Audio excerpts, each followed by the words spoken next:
Maybe at this time I will ask you to introduce yourselves. The national coordinator, you can introduce your team. Thereafter, I'll ask the members to introduce themselves. Good afternoon, Chair. Good afternoon, honorable members of the Cabinet Affairs Committee. My name is Gabriel Collin. I'm the National Coordinator at the Disaster Management and Mitigation Unit in the Office of Vice President. I'll ask my team to introduce themselves through you, Chair. Thank you. Good afternoon, Chair. Good afternoon, members of the Cabinet. My name is Mr. Bill, Chief of Service.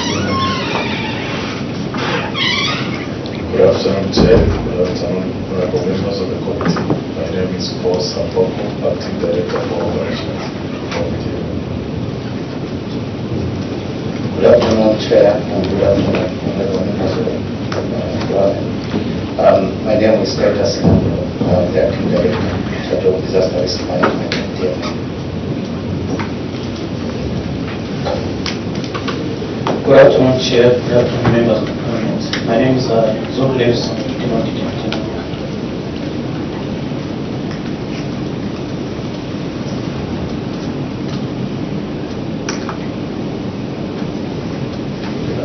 Chair, good afternoon, members of the Cabinet. My name is Interrogating, Senior Captain. Good afternoon, Chair. Good afternoon, members of the committee. My name is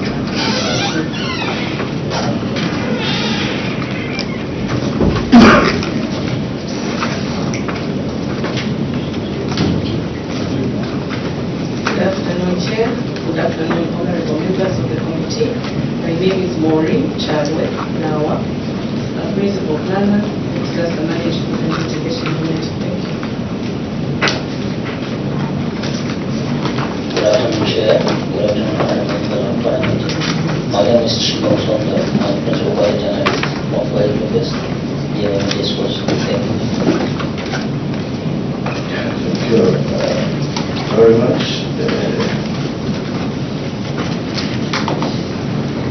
There are two people who are not here. They have introduced themselves. Two are missing. Yes, honorable members. Chair, good afternoon. I'm Peter Bill, member of Parliament. Chair, good afternoon. I'm honorable Chakabo, young people of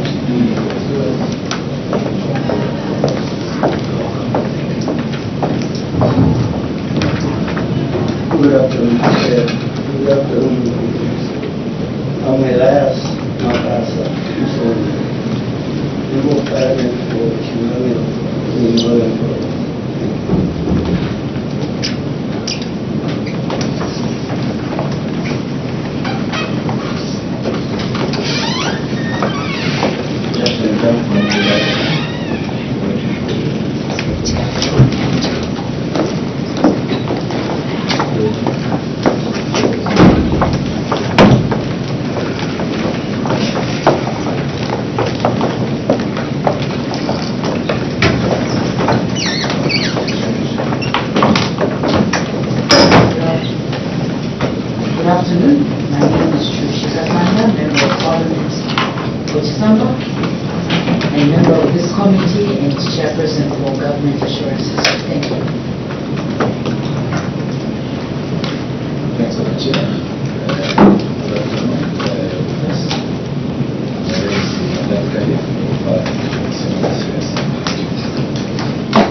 Delegation from the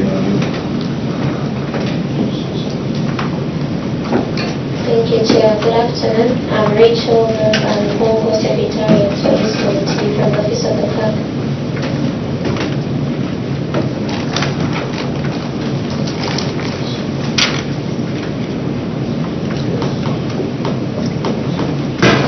Thank you, Chair. Good afternoon. I'm Jay Onyoy from the Office of the Clerk.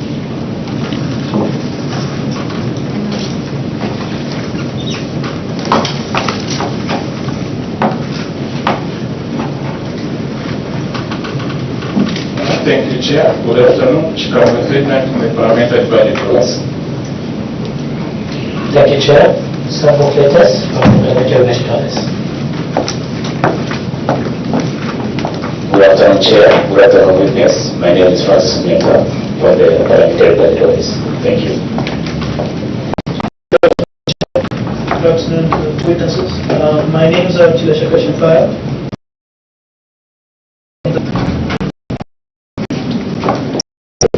Chair, my name is Harrison. Thank you very much. My name is Newton Somakai, Member of Parliament for Munu constituency in the Northwestern Province. I am sitting in for the chairman of this committee.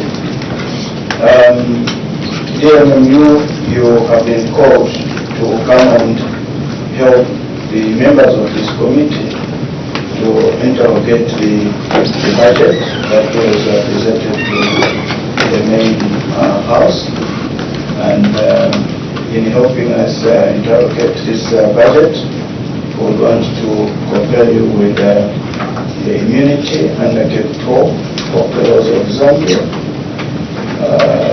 which says whatever information that you may provide to this committee, for as long as that information is factual, is that proviso, no one will hold it against you. Conversely, if you choose to provide information that you know is not factual and you want to deliberately mislead this committee, then will be found wanting by the same law that seeks to protect you. So be guided that while we are here, we need to be factual. And we don't want you to hold any information that would be helpful to the members to make a decision as they report the results of our interaction to the main house. So please be at ease and provide all the information that is required. Having said that, I would ask your delegation leader to talk to the report that has been provided to the committee. Once again, thank you very much, Chairperson. I thank you for the opportunity that you afforded me today to present budget briefs under the Office of the Vice President and in support of the 2025 budget estimates for COVID-19 Disaster Management and Mitigation Unit. I'd like to speak to the budget allocation for programs as outlined in the budget. Chairperson, in 2025, the Disaster Management and Mitigation Unit has been allocated 299,731,491 partners, as compared to 125,437,779 kwacha in 2024. This indicates a positive variance of 138.9%, increase being attributed to the drought insurance payout, which has been deferred to January 2025 for disbursement to vulnerable communities. The committee may wish to note that this fund, amounting to 175,135,907,000, already sits in a Bank of Zambia. 18,070,000 is donor funds earmarked for borehole drilling.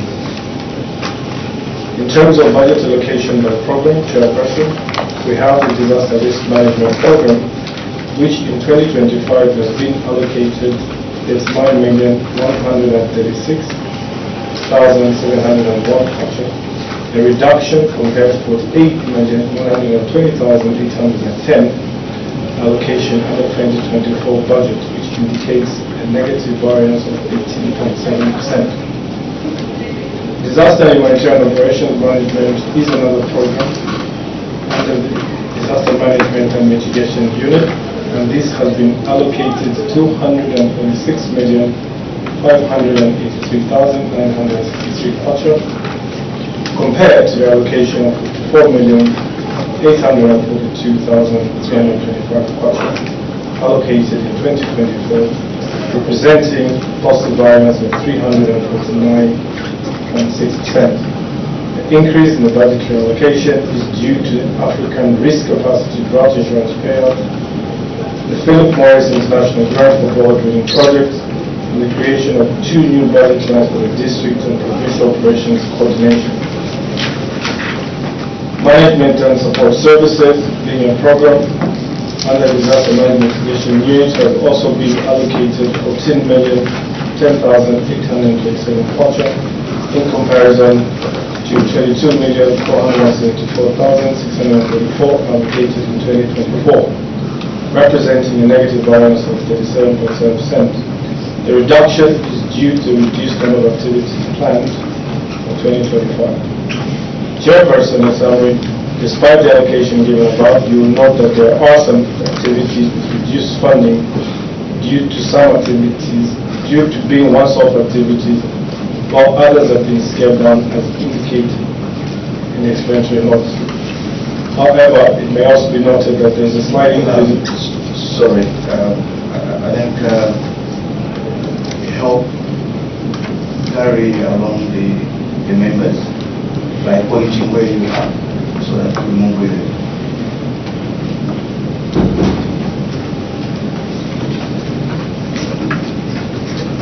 Apologies, Chairperson, for that. I'm of the impression that you do have before you a summary which is working as a preface to the more detailed introduction on page 3. If you do not have this preface, then I seek your indulgence, Chairperson, that I skip the preface and hence this introduction and go straight into the meat of the presentation. Okay, yeah. Let's move. Is that okay, honorable members?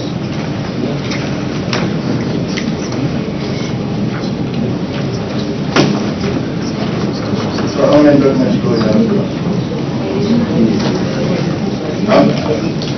I'm going to write a number of documents that you gave us. There is one that was submitted this afternoon.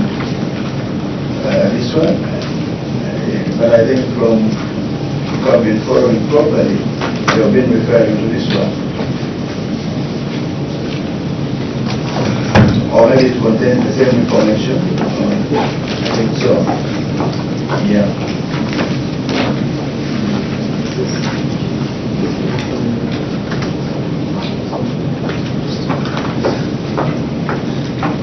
I note the summary where you've been raising from.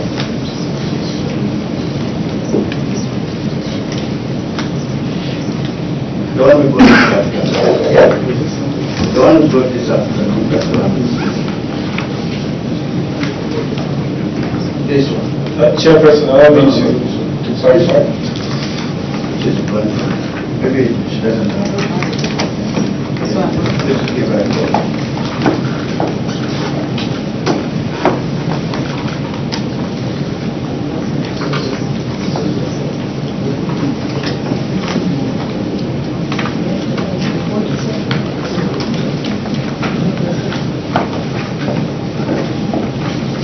Yeah, those are not numbered. Maybe we can go page by page. I know you've dealt with one.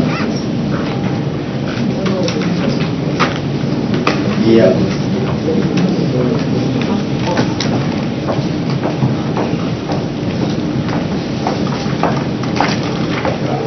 Are we having the same document? Is it? Yeah. You have dealt with it. Roman, there are no pages, but I think if you go to the headings, you have dealt with the Roman 1, which is a budget allocation by program for the period 2023 to 2025. Is that okay? Yeah. Then Roman 2, performance of the 2024 budget expenditure by program. Have you tackled this one? No. Yeah, because I noted that you jumped. Why the jump? Thank you very much, Chairperson. Once again, let me apologize that the document was presented to start with was a preface and was meant to be a summary. Okay. But I think our goal is going with what was presented before the committee, and then we can start and then work together. Do it the way we intended it to be. I think this will suffice. Let me apologize once again. I think this will suffice. It will be easier for the committee to follow, and then we want it. Okay.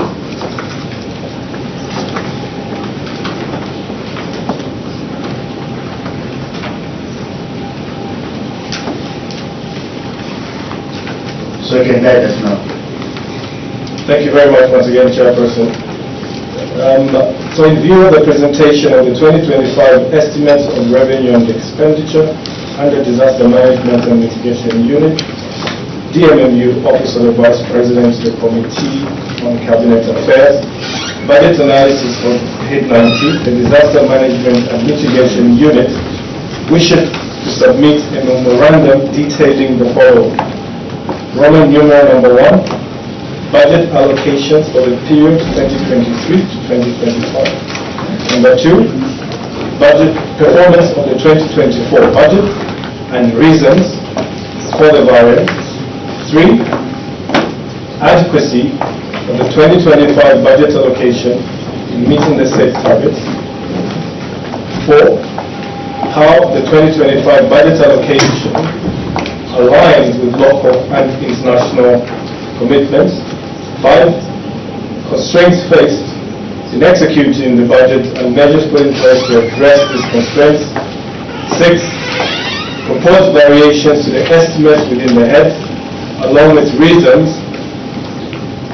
Further, the DMMU wishes to submit the following documents in addition to this memorandum, Honorable Chairperson: the strategic plan, the implementation plan, and the annual activity plan.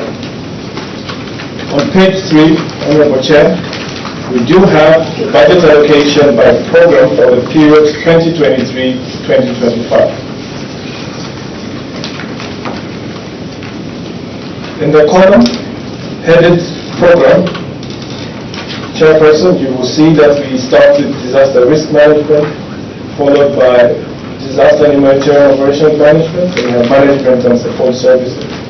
These are the programs that the Disaster Management and Mitigation Unit is implementing. In terms of the 2023 ceiling, comparison to the 2024 ceiling and the 2025 ceiling, Chairperson, you observe an increment from 20,215,245 ceiling in 2023 under disaster risk management to 48,120,810 in 2024, moving downwards in the following year, 2025, to 39,136,701. Under the program Disaster and Humanitarian Operations Management, Honorable Chairperson, you will note that the 2023 budget ceiling was 44,530,014 kwacha, which rose in 2024 to 54,842,325 kwacha, and then increasing even further for 2025 to 246,583,963. Management and support services, being the third program, had a ceiling allocation in 2023 of 14,570,237, rising to 22,474,644 kwacha, dropping to 14,010,827. Honorable Chairperson, you will note that from the totals, In 2023, the ceiling was 79,315,496 kwacha, rising to 125,437 kwacha 644, and then rising even further in 2025 to 299,731,491 kwacha. Honorable Chairperson. Sorry, I just make me understand. What do you mean by allocation? I understand the budget, I understand the ceiling, and the allocation. I'm getting a little bit confused. What is allocation as it stands here? Through you, Chairperson, allow me to invite the Chief Accountant of the Disaster Management Investigation Unit to explain. Very much. Chair, the budget and the allocation, I believe they are just the same. Because if you look even at the figures, they are looking similar. So the budget and the allocation, they are the same. It's just that the technologies. I submit. I still don't understand. Do you mean these are releases or what? The allocation.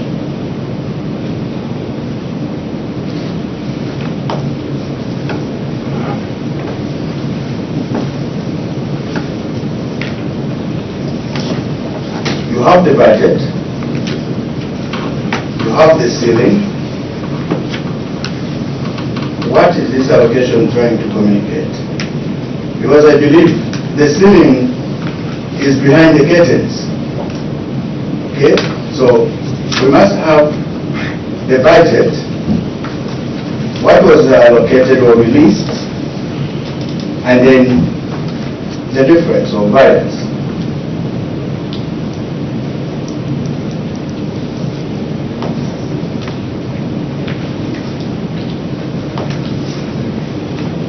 Because that's what the story should be. 2023, the budget was so much. What was released is so much. We were short by so much, or we were provided with so much. That's what I believe that's what we should be communicating to us.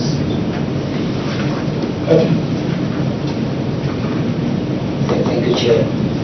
What the National Coordinator Chair is trying to explain is the overall picture of what was provided to disaster management education over a period of 3 years. Yes. In nominal terms, when we talk of a ceiling, it's a block figure, say 10 million kwacha. Now, the composition of that 10 million kwacha is what has been allocated towards these sub-programs and programs. So in this particular case, we are looking at what was allocated to each and every sub-program. There are no releases yet. These are standard figures. There is another report that shows what was allocated and how much was released, and if there is any variance, it will show the variance. So in short, what the NC is trying to give us is just a picture of comparison in terms of what was given to them by the Treasury in 2022 and what was given to them in 2024 and in 2025. So disaster management now apportioned that block figure to each and every sub-program. These are what have been referred to as allocations. Thank you, Chair.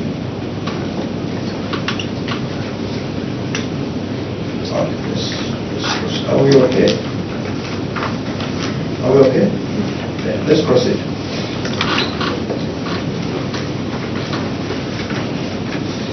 Thank you very much, Chairperson. I will now move on to interrogation of the performance of the 2024 budget expenditure by program.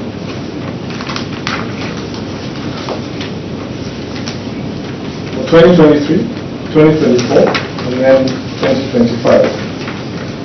For 2023, we have the programs just below the 2023 subheading. Then we have approved, released, expenditure, and the variance. In terms of the program disaster risk management, what was approved in 2023 was 20,215,245. What was released was 15,610,242, whereas expenditure was 15,437,986 kwacha, giving a variance of 180,000 kwacha, 286. Under disaster and humanitarian operations management, Honorable Chairperson, you will note that the approved amount was 44,530,014 kwacha, whereas the released amount was 547,801 kwacha, and expenditure was 37,478,558 kwacha, giving a variance of 69,246. In the same year, 2023, Honorable Chair, on the last program, Management and Support Services, you will note that 14,570,237 kwacha was approved, and 14,505,208 kwacha was released, and an expenditure of 14,391,493 kwacha was undertaken, giving a variance of 113,715. In terms of the totality of approved, released, and expenditure as well as variance for the year 2023, you will note, Honorable Chair, that we have 79,315,496 kwacha, 67,671,251, 67,308,037 kwacha, 363,000 kwacha, 214 respectively. For the year 2024, for the same programs, Honorable Chair, and under the headings approved, released, expenditure, and variance, disaster risk management has the following figures: 120,810 kwacha was approved. 48,095,341 kwacha was released. 33,785,823 kwacha was spent as expenditure, with a variance of 12,309,524. Under disaster and humanitarian operations plan, Honorable Chair, the approved amount was 54,842,325 kwacha, whereas the released amount was 48,771 kwacha, with the expenditure being 36,260,718. The variance arising from there being 11,740,053 kwacha. In 2024, Management and Support Services approved amount was 22,474,644 kwacha.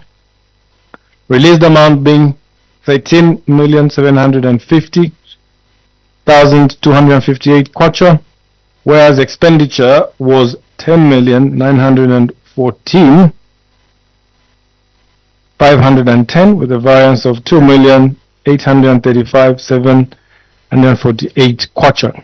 In terms of the head totals for the year 2024, we have 100 and 25,437,644 kwacha as approved, 109,846,376 kwacha being the released amount, and expenditure being 82,961,051 kwacha, giving a variance of 26,885,325 kwacha.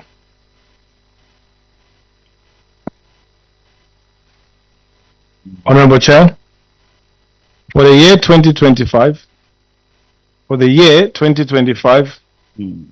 the approved amounts have been indicated, and because it's a time period in future, we do not have any releases or expenditure.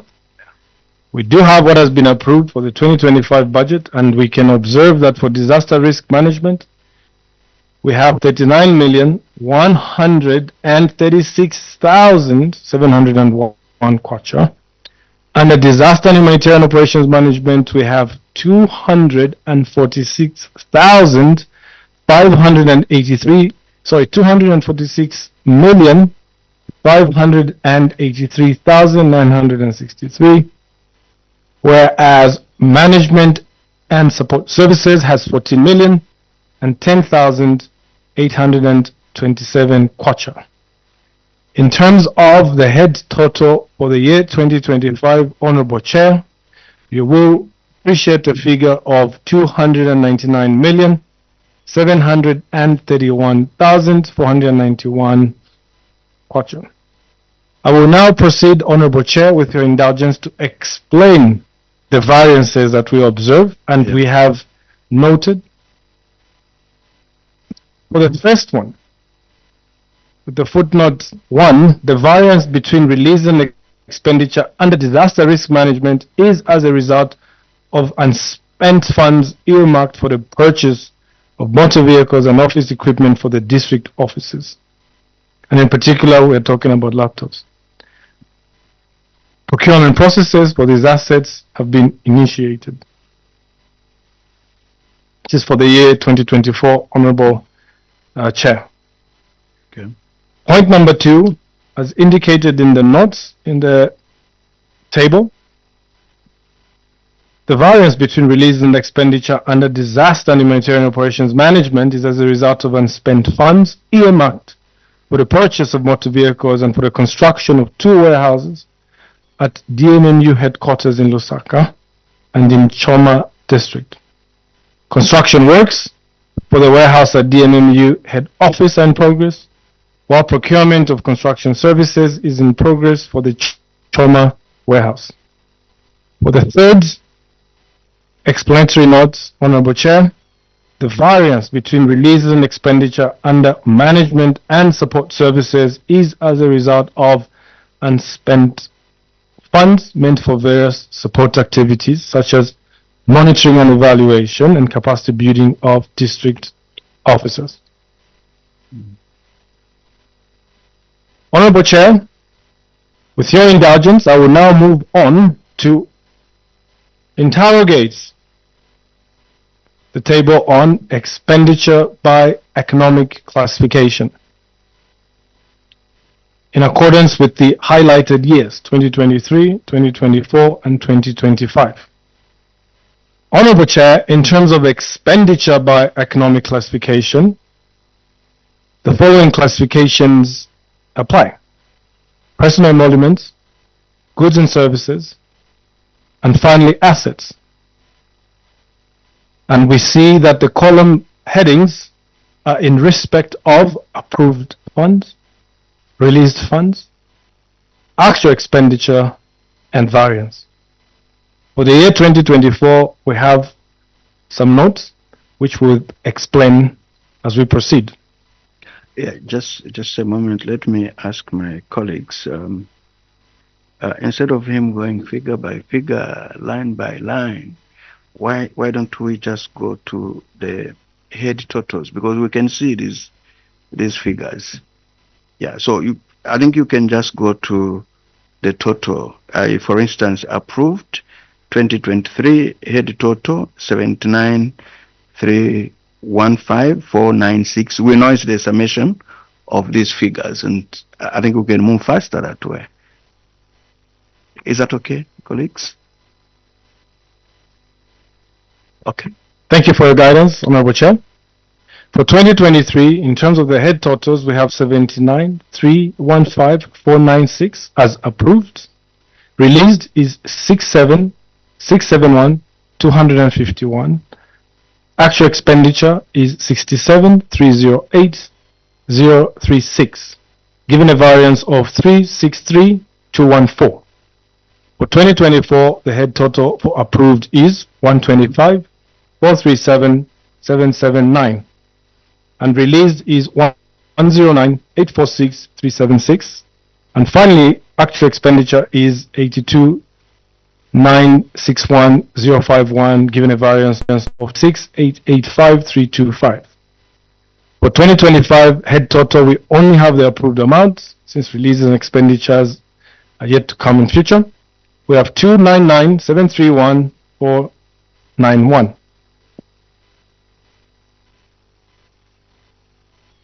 Allow me, Chair, now to explain the reasons for the variances. The variance between release and expenditure on goods and services can be attributed to activities such as relief distribution and monitoring and evaluation exercises, which are still ongoing. This is in reference to the year 2024. Number two, the variance between releases and expenditure on assets can be attributed to unspent funds earmarked for various capital expenditures such as construction of warehouses and purchase of motor vehicles and office equipment. Honorable Chair, with your indulgence, I will now move on to Roman numeral 3. Essentially, this interrogates the adequacy of the 2025 budget allocation in meeting the set targets. The paradigm shift in disaster risk management emphasizes reducing existing and residual disaster and climatic risks. However, due to limited fiscal space, the budget allocations do not adequately cover elements of disaster risk reduction such as prevention, mitigation, and preparedness. It is expected that line ministries will address identified sector-specific climate and disaster-related risks under the coordination of DMMU. The limited preparedness to disasters has an effect on the timeliness of disaster response. The Disaster and Humanitarian Operations Management sub-program requires more resources to facilitate warehouse development, procurement and pre-positioning of essential supplies, first as guided by the National Disaster Management Act number 13 of 2010 and by the findings of the costed annual national multi-hazard contingency plans. Roman numeral number 4, how the 2025 budget allocation aligns with the local and international commitments. The DMMU 2025 budget aligns to the aspirations of the 8th National Development Plan and the Vision 2030. Further, the 2025 budget aligns with the aspirations of the Sendai Framework 2015 to 2030, which has been domesticated through the National Disaster Risk Management Framework 2017-2030. The 2025 budget also aligns with the Sustainable Development Goals. It also aligns with the Paris Agreement on Climate Change, especially Articles 7 and 8, which focuses on reducing vulnerability, enhancing coping capacities, and strengthening resilience to climate change. Number 5, Honorable Chair, constraints faced in executing the budget and measures put in place to address the constraints. The DMMU experienced untimely release of funds by the Treasury to facilitate operations under the sub-programs. Further, lengthy procurement procedures accompanied with untimely releases of funds constrain program implementation.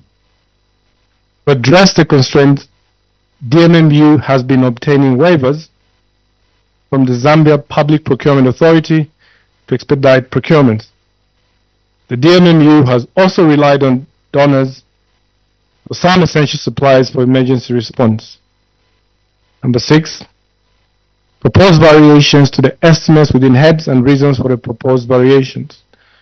Due to the uncertainty of disaster and climate-related emergencies, need may arise to vary resources across programs and sub-programs. The magnitude of this variation is thus unknown.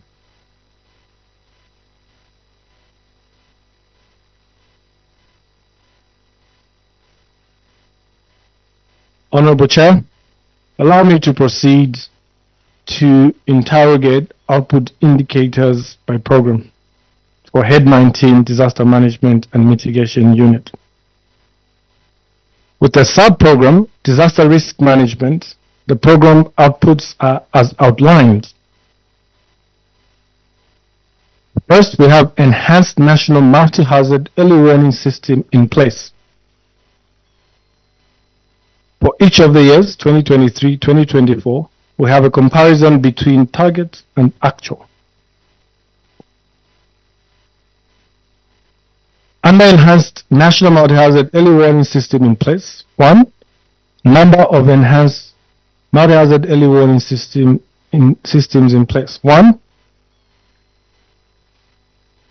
for the target and actual is 1 for each of the years, 2023 to 2025.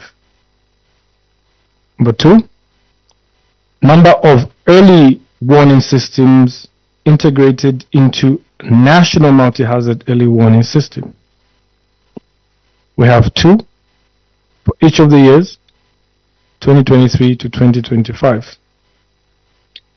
Number of staff capacitated in the implementation of the national multi-hazard early warning system. The target was 10 for 2023 and actual was 8. The number for 2024 was 10 and we are yet to give an actual figure, whereas our target for 2025 is 8. Honorable Chair, we move on to look at the key output indicator, enhanced community resilience. Yes, please. So I propose that, with your indulgence, since the committee has a table, maybe you can just say we can refer to the table and go into the items one by one. Okay.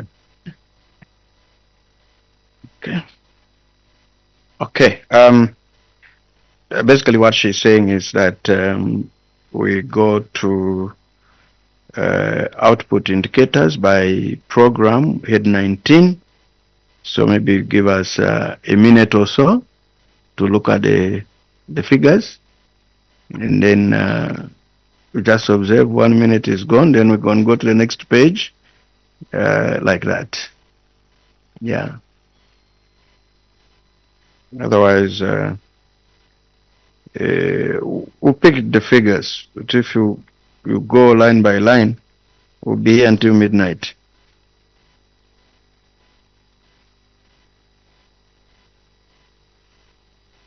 You followed? Well guided, Honorable Chair. Thank you.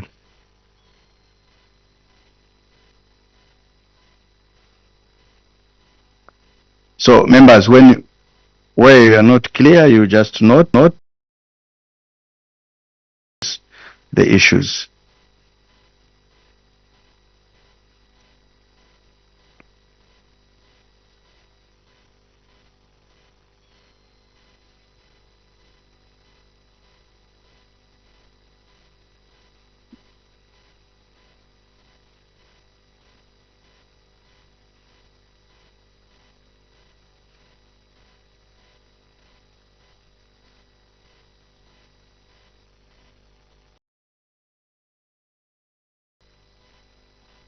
I think.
Okay, yeah.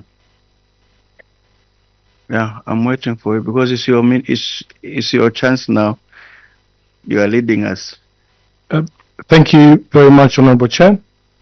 Again, in terms of the output indicators, you will note that the 3 sub-programs have been presented, but specific details have been provided for very, very specific key output and output indicators.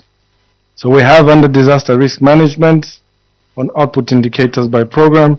We also have program 3402, disaster and humanitarian operations management. And then finally, we have program 3499, management and support services, and the specific detailed output, key outputs and output indicators have been aligned. Honorable Chair, with this discourse, I wish to submit. Thank you. Yeah. Thank you very much, members. There you are. Any observations and interventions? Colleagues, Honorable Msonda. Thank you, Chair, and thank you, witness, for the presentation. I want clarification on Table 6, program outputs. Key outputs and output indicators. The first one, food and non-food relief items pre-positioned. When you look at 2023, you are saying 1,000 and you achieved 1,000. And this, you are talking about the number of provinces. But in 2024, I seem to follow, because there are 10 provinces. Now, I'm wondering what is this 1,000, this 1,000 provinces, whether it's a typographical error or you actually planned actually for 1,000 provinces. Then 2, output, okay. Whenever there are disasters, DMMU seems to be slow in implementing their activities. And we understand that you don't do most of those things. You coordinate with other ministries. And I think you are at the center of that coordination. So now my question is, this coordination you do, is it formalized, or if not, is it ad hoc? Because these delays can only come through if your coordination is ad hoc. Because if you have planned your coordination meetings, I don't see how you can be delaying in the implementation of your activities. Thank you, Chair. Any other? That's Honorable Vice Chair.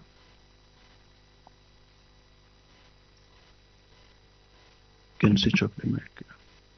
Thank you so very much, Chair. Let me begin by saying, let me congratulate the DMMU for taking focal persons in our districts.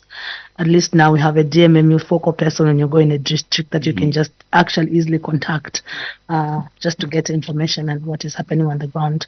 So that is a plus. We are very, very excited about it. But my question is, I actually have 2. The first one is looking at this budget for 2025 and also through 2024 and 2025, the one that we're interrogating. It looks like the focus that we have is not for us to be ready or preparedness. The budget is so little. The focus is for us to fight disasters when they come, opposed to us preparing for them. So that position for me puts us in a situation where our budget will continue going higher and higher, because with the climate change that we have right now, we anticipate so many disasters. So why are we having a budget that is focused on fighting opposed to us being prepared? So that's the first question that I have. Do you think that this will be it looks like this has been the trajectory, as just fighting compared to us being prepared for certain disasters? Secondly, you also indicated in your presentation that one of the challenges that you have is getting waivers. Not challenges really, but the delay is because you have to get waivers through PPA, Zambia public procurement. So I wanted to find out, DMMU they have to respond to disasters, and that means that there are certain that within the procurement process of DMMU, they should not go through the lengthy process that everyone else goes through, same as hospitals. So as DMMU, are you also subjected, as you are fighting disasters, to the same lengthy procurement, such that you always have to get waivers, or there is something that is already provided for you as you are doing disasters just to immediately procure? And just on a lighter note, distribution in Mwandi, I've observed that our DMMU does not have vehicles. So even when they're taking maize in Mwandi, they will go and put it in an area, and people have to get Oscars and travel for 70 kilometers for them to be able to access that maize. So I'm seeing that they're buying vehicles. I hope that those are vehicles that will also respond to these challenges that we face on the ground. I submit, Honorable Chair. Yeah. Her last question, Coordinator, her last question, I want to add, are there any legal impediments that you would want to propose to make you efficient? I'm just adding to her question.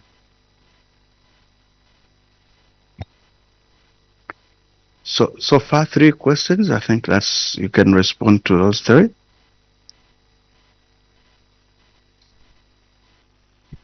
Thank you very much, Honorable Chair.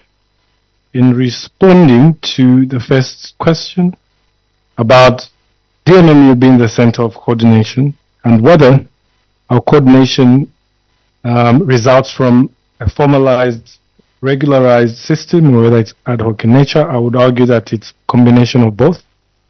According to the Disaster Management Act, our coordination is through the subcommittees that the Disaster Management Mitigation Unit has.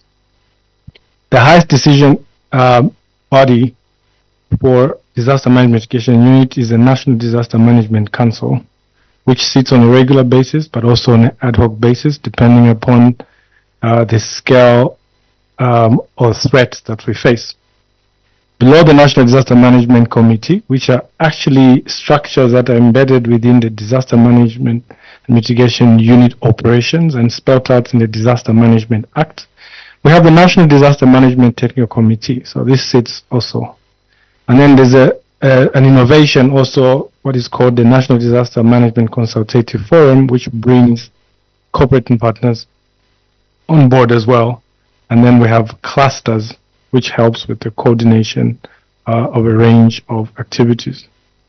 Honorable Chair, allow me to indicate that we rely on line ministries undertaking their specific activities before it becomes, or before it qualifies as a disaster. For example, refuse collection sits under a particular line ministry, but we've observed often that in the rainy season it becomes a hazard that can manifest as a disaster if it presents a public health threat, and we find ourselves coordinating at that pace, at that state. We see also the public infrastructure sometimes that may be compromised, and when it gets exposed to the elements such as strong winds, heavy rains, we see roofs being blown off, we see bridges and crossing points being washed away. But again, we have standards. The Ministry of Infrastructure, the Road Development Agency, and other relevant ministries that should ensure that they enforce certain provisions to ensure that we minimize. So in other words, they should mainstream disaster risk reduction in their operations. In terms of delays in implementation, allow me, Chair, to respond to this by also addressing the idea of whether DMMU is subjected to lengthy procurement. So outside of seeking waivers from ZPPA, there is no peculiarity of DMMU in terms of how it approaches procurement process on the market. So in other words, we're not insulated as DMMU. We have to apply for waivers just like any other ministry in the event of disaster. So if you don't have a waiver, you're subjected to Procurement Act, and that can, tends to impede the efficiency and effectiveness of delivery of services. Indeed, Honorable Chair, there are some legal impediments to the work that we do in terms of the work that we undertake. If you have let me just give a real-world example, Honorable Chair. If you have a truck that is delivering relief food and it suffers a mechanical breakdown, you have to go through procurement processes for you to fix it. Otherwise, and then when you consider all those, if you want to avoid an audit query, you find, so sometimes we just take the bullet and say audit queries will answer themselves, let's save the people. But we'd be happy to be insulated and protected, Honorable Chair, if we're operating within the context of judicious utilization of public resources, within the context of accountability and transparency. And we'll be happy to be protected, and we'll be happy to give a position, Honorable Chair, on what we think are impediments to effective undertaking of emergency works. Honorable Chair, we are also impeded by the Public Finance Management Act. If a disaster happens over the weekend, Honorable Chair, we don't have if we don't have stocks available, God forbid, that will happen over the weekend, because, where are you going to buy these things and how are you going to access them before you're going to avoid audit queries? So there are some strategies that have been deployed, going to framework agreements with certain suppliers and so forth, but the suppliers are not everywhere available. So if you don't have a framework agreement, you're not protected. In other words, we're not fully covered. And because we're subjected, like any other ministry, that it really undermines efficiency, effectiveness, and speed to which we can respond. And by God's grace, Honorable Chair, we haven't been subjected to calamities that are enormous in nature and wide-ranging. So God forbid today you have a fire and 2,000, 3,000, 4,000 people get displaced. We are not protected in terms of how efficiently we can respond by engaging in that context the necessary services and products and services that can save our people. In terms of vehicles and equipment, Honorable Chair, again, we do not have a capacity. We do not have the capacity. We do not have adequate vehicles. We have, for example, been given Treasury authority to recruit the DDMOs, and as the honorable member of the committee has rightly indicated, at least there are people on the ground, but they lack the necessary equipment to help them deliver their duties in the respective districts across the country. So we'll require some help even in that, in terms of capacitating us with equipment and tools that can help the office function better. For preparedness, every year, Honorable Chair, once the weather focus has been given, as the coordinating agency for disasters in the country, we sit with various members, including the Zambia Meteorological Agency, non-government organizations, and we come up with what is known as a national multi-hazard contingency plan. Essentially what that does is it details the specific hazards, risks, and threats that the country will face, and then makes recommendations for what interventions will be required in order to avert, mitigate, and respond to disasters. So aversion, mitigation are all components of preparedness, but these require resources. Those resources could be that it's not just early warning information. It could be resources where you can, a directive has been given to resettle. It's part of preparedness before the floods come. Can you resettle people? But it requires an enormous amount of resources that oftentimes are not released. So it requires support in terms of understanding the paradigm shift towards risk reduction as opposed to response. Because risk reduction, at the end of the day, tends to be a lot cheaper than responding. I submit, Honorable Chair. Yeah. Rider? Okay. Thank you so very much, DMMU coordinator. Just listening to you, I'm taken aback as to why, as a country, you've lamented on how you also have to go through these processes as DMMU to be able to procure. When we came into Parliament, it's only last year that the Committee on National Economy, Trade and Labour Matters repealed the Sale of Goods Act. The one that we're using in Zambia was the one for 1893. That's the one that we're still using. So now I want to just as a rider or just as a piece of information that it's important for you to use your parliamentarians. We are legislatures. We are able to repeal certain things that will help you operationalize certain things. So the law is not meant to punish people. It's meant for it to deliver service and better. So if you are still in this era and DMMU is willing to still deliver because they have to follow lengthy processes, I mean, I'm taken aback. Those are things that are within our mandate as parliamentarians. And please use us. Use us as your parliamentarians to be able to make, legislature or the legislative part better for you. You don't have to go through all these waivers that you're going through for what? With a budget of 299 million per year. So that's a small budget. So I think please use us better as your parliamentarians. We are able to have this worked or repealed or done. Please do not sit with a law that is hating you and you sit in that corner. Every law can be repealed or can be changed. So I just want to put that across. Thank you, Chair. Yeah. In fact, I was going to say that she has preempted me. I was going to say that maybe between now and we are sitting up to Friday next week. Yeah, maybe between now and Wednesday, you can catalog those issues and make suggestions on how you think the processes can be made better, because then that would help us as we prepare the report, and also talking to our colleagues, we bring out these issues in the debates and just provoke the people to begin talking about these issues.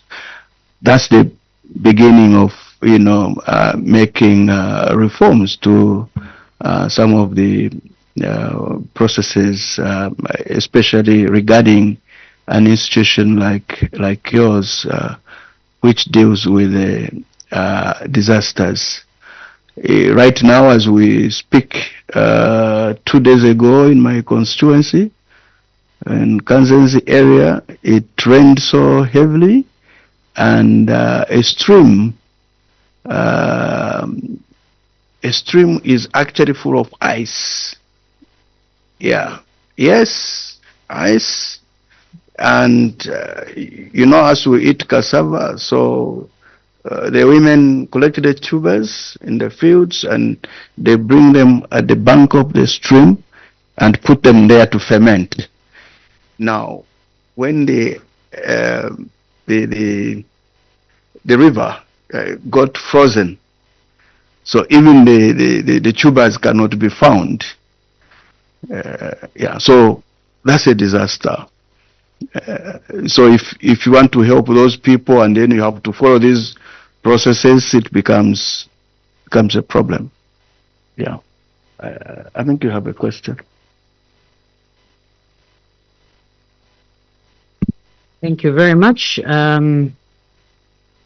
My question is that disaster management and resilience are key areas outlined in the national disaster.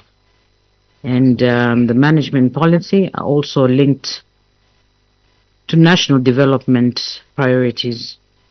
So I wanted to find out how the budget allocation for disaster preparedness is not clearly addressed in the 2025 budget brief. So do you intend to reconcile this omission with the national commitment to building disaster resilience? And are there any plans to adjust the budget to better reflect these priorities? Thank you. We add one more?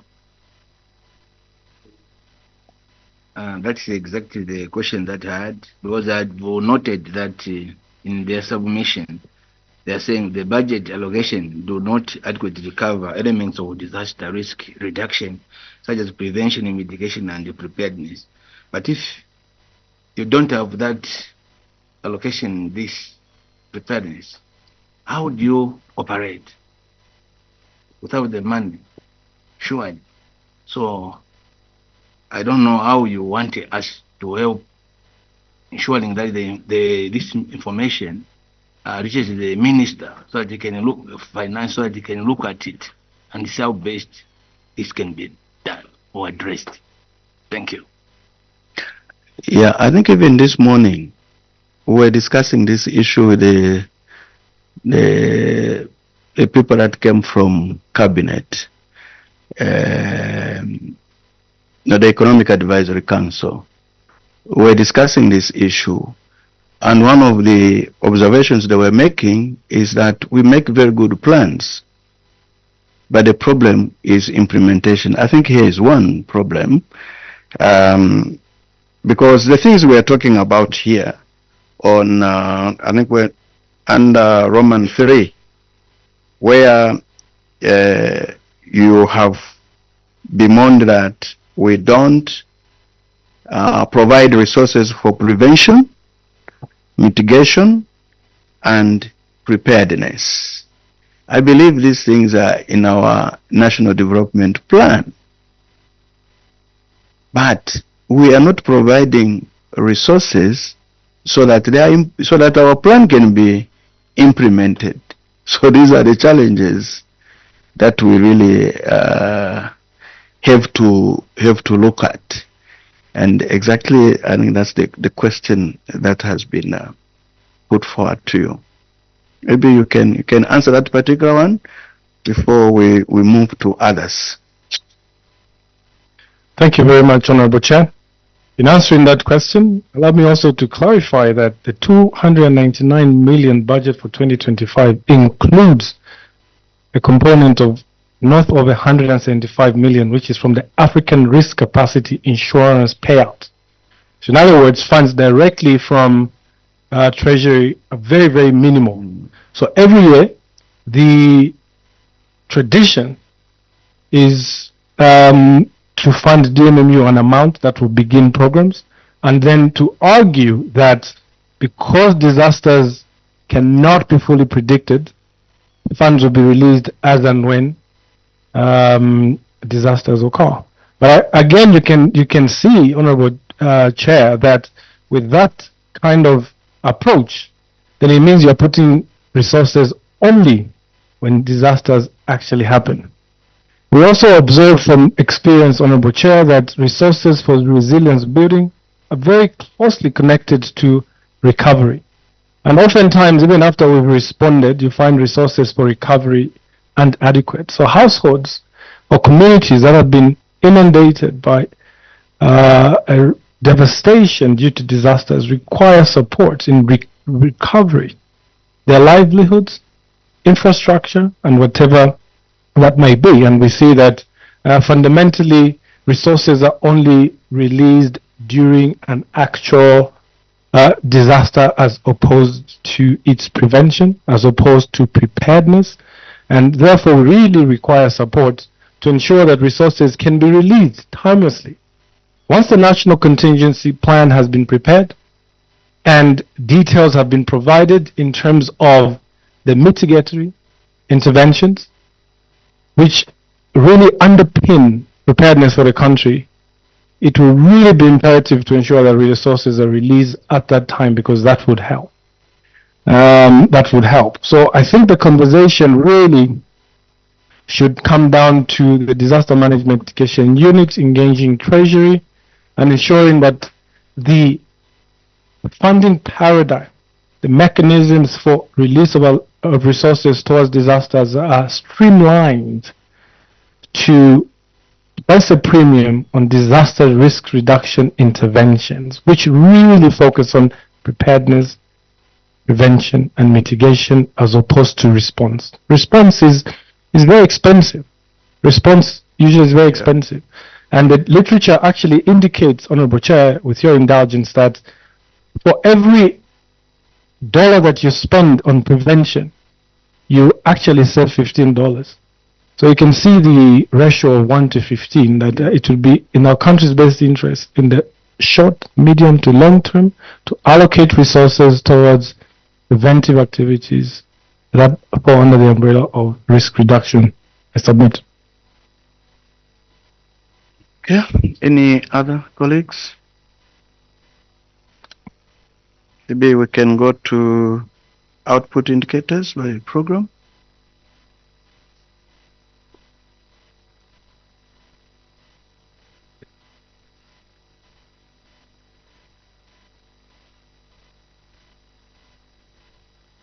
Any issues on first page?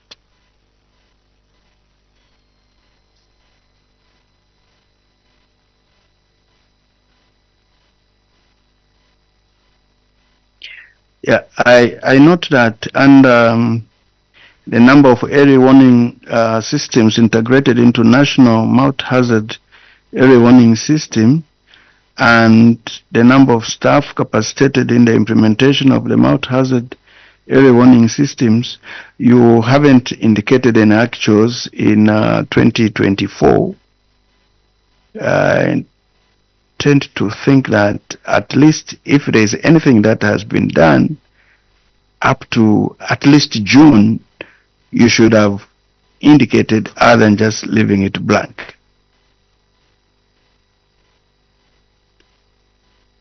Thank you, Honorable Chair. So these activities, Honorable Chair, usually take place in the third to fourth quarter, particularly in the fourth quarter of the year. And that's why, as we are in the fourth quarter now, we are in the fourth quarter. Yeah. Beg your indulgence. You see that by the end of the year, I think once the national multi-hazard contingency plan has been prepared, then you see most of these activities coming into fruition at the end of the year. Thank you. Okay. Gentlemen, honorable members, any other observations? Chair, apologies. The first question was on the 1,000 for target on number of provinces. I've just remembered, but I didn't address that. I apologize for that. Okay. I'll ask the Director of Disaster to speak to the 1,000 provinces in the country. Submit. Thank you, NC. Thank you, Honorable Chair. For the output indicator that has been mentioned, I think previously it was captured as a tonnage, number of metric tons of relief items prepositioned. So we attempted to change that because I think at some point it didn't make sense. So we said, okay, we need relief items prepositioned in every provincial center. And now that we have officers at the district level, we even go down to preposition in the districts that are likely to be affected by hazards. So it's just a narrative that changed.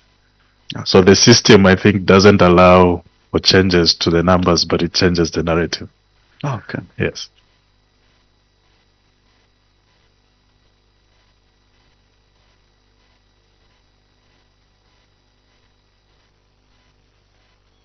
On the next page, 2023, there are no output indicators on program 01. and various hazards and risks assessed and analyzed to support decision making. Zero number of risks maps developed. There is nothing under 2023. And also 02 number of hazards reports and documentation developed in 2023. Looks like you don't have output targets for 2023 under these headings.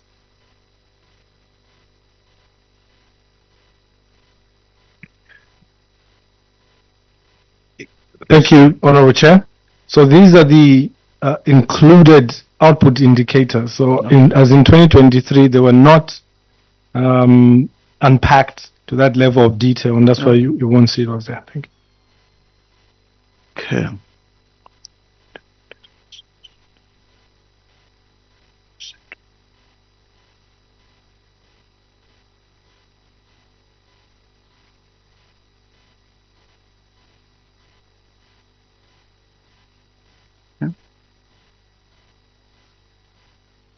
So a number of internally displaced households resettled under 2025,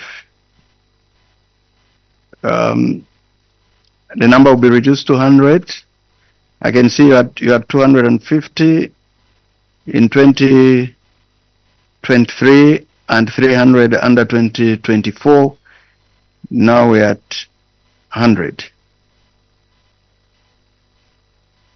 Thank you very much, Honorable Chair. If anything, you observe that there's a bit of an anomaly in the way that the internally displaced output indicator has been presented. The new narrative, I think maybe the system did not update accordingly, should have been not necessarily number of, because you cannot predict how many people will be displaced in a particular year, but you can give will you resettle, because some of them don't necessarily get resettled by ourselves because they will integrate into communities, they'll go to their families, or they'll move away completely by themselves. But we wanted to put an indicator here that's indicative of the proportion of the internally displaced that have been. So the target ideally would be, we wanted to resettle 100% of the IDPs. So in the event that we have not achieved 100%, I think that's why you see for 2025 we've got 100 there. In the event that we've not achieved 100%, then we can explain that whether they have moved on. And then the 250 is because of the target. The initial target was that we found and therefore inherited was focused on the numbers. And again, that doesn't really reflect a very good indication of what it is that you want to follow. You cannot say we're only going to resettle 100. How do you know only 100 would need that? So we beg your indulgence, Honorable Chair, that we update and reflect that insight that I've just provided. Thank you. Yeah. Okay.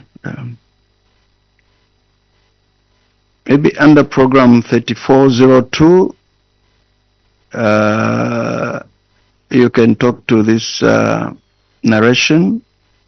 Food and non-food relief items prepositioned.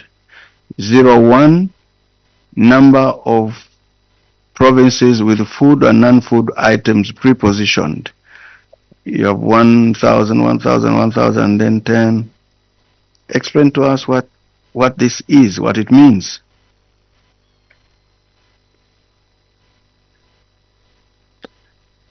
Through your chair, invite my... and why the difference, yes. Yes, invite my director. Thank you, Chair. Through the NC, I think it's similar to what the NC was explaining. There are some indicators that we inherited, but we changed. So if you look at the numbers for 2023, this reflected initially a tonnage, but it doesn't make sense to us to put a tonnage to the food and non-food items that we send out. So we said, okay, each year we need to send relief items for prepositioning to all the provincial capitals. So you'll see that the target is 10, which reflects the provinces themselves. So we do that every year when the national multi-hazard contingency plan is presented. So just after around October, we'll be undertaking this exercise and we'll send the items to the provincial capital. I submit. Okay. The last one from me is that you're talking about warehouses. Are you thinking of working with the private sector to put up warehouses in all our districts, so that really I can see you are struggling in terms of financing? Let the private sector do the work, and perhaps you just go and store your food requirements or whatever you want to put in a particular district, and you pay for the moment those items will be in that storage, than you indulging yourselves in coming up with storage facilities all over the country. You don't have that finance. Are you thinking of engaging the private sector?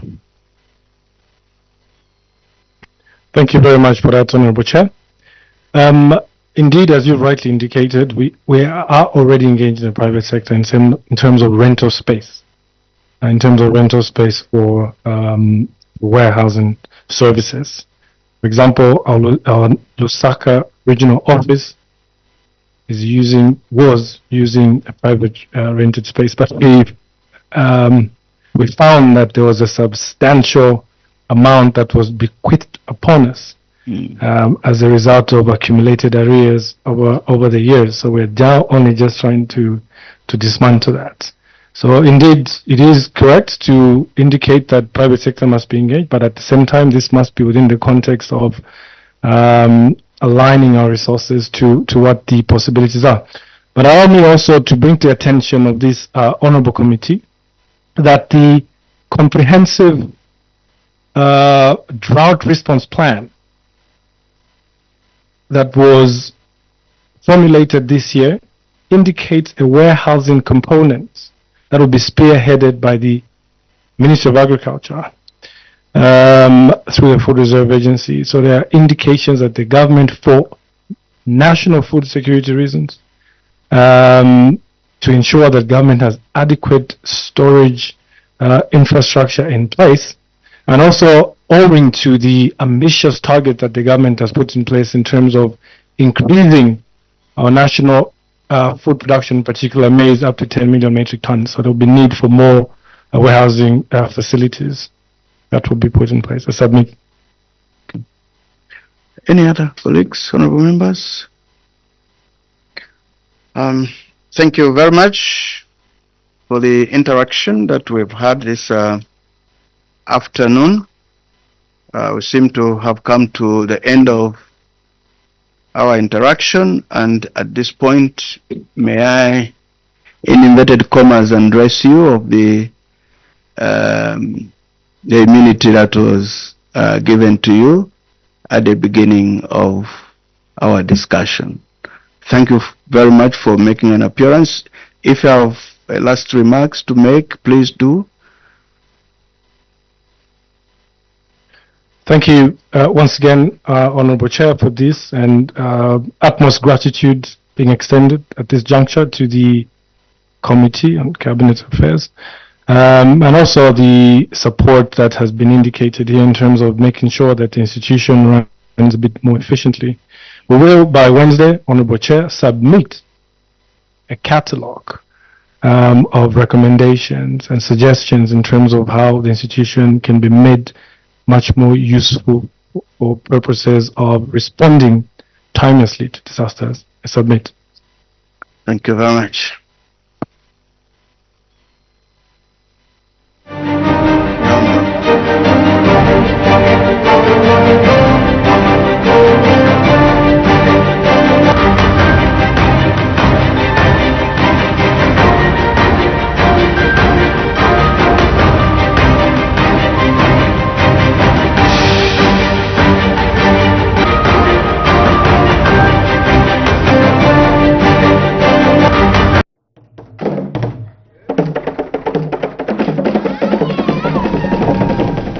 Good afternoon, and thank you very much for still being with us on Parliament Television.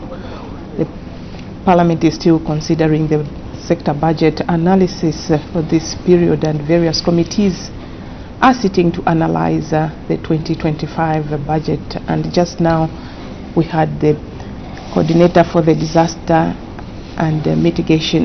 management and mitigation unit coordinator, Mr. Gabriel Pollen, who was making a submission to the Committee on Cabinet Affairs, who are analyzing the proposed budget allocation to the DMMU in the 2025 national budget. And this year the National Assembly has implemented the sector budget analysis system, and the committee is analyzing the proposed amendment of 279,731,491 kwacha to the DMMU. And in last year's budget, the proposal was in 2024 to this unit was 125,437,779 kwacha. So the proposed allocation, the 2025 budget has indicated an increase of over 100% in comparison to the 2024 budget. Yes, indeed, Paulinda. And so we urge our viewers out there to stay glued right here on Parliament Television as we endeavor to bring Parliament closer to you. So remember, at 17:30 we'll be back here to give you the recap of all the committees which sat here today. Stay glued to Parliament Television. Good afternoon.